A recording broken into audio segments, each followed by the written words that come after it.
And last week, Paul Nelson educated us on the useful short lining technique for catching fish. This week on the Fishing Tips segment, Paul talks about a resourceful rig.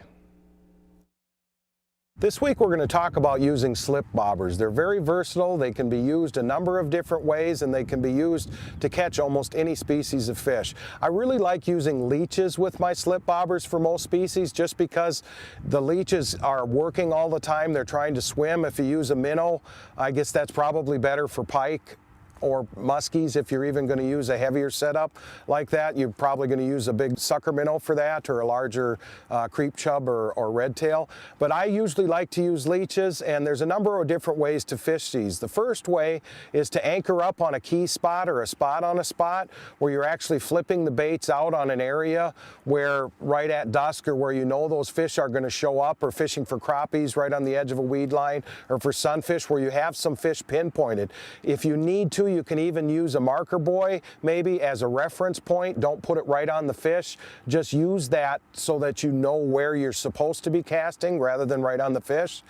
Now with the slip bobber, it's a basic rig. You just a bobber stop, a bead, the bobber, a sinker, a swivel, and then I use usually a fluorocarbon leader. I want to use heavier line on the main line just so that if you do break off, you don't lose the whole bobber rig. Another way you can do that too in deeper water, you can slide or drift these along the edge, put them within a foot or two of the bottom, and drift or slide along a break line, staying at roughly the same depth.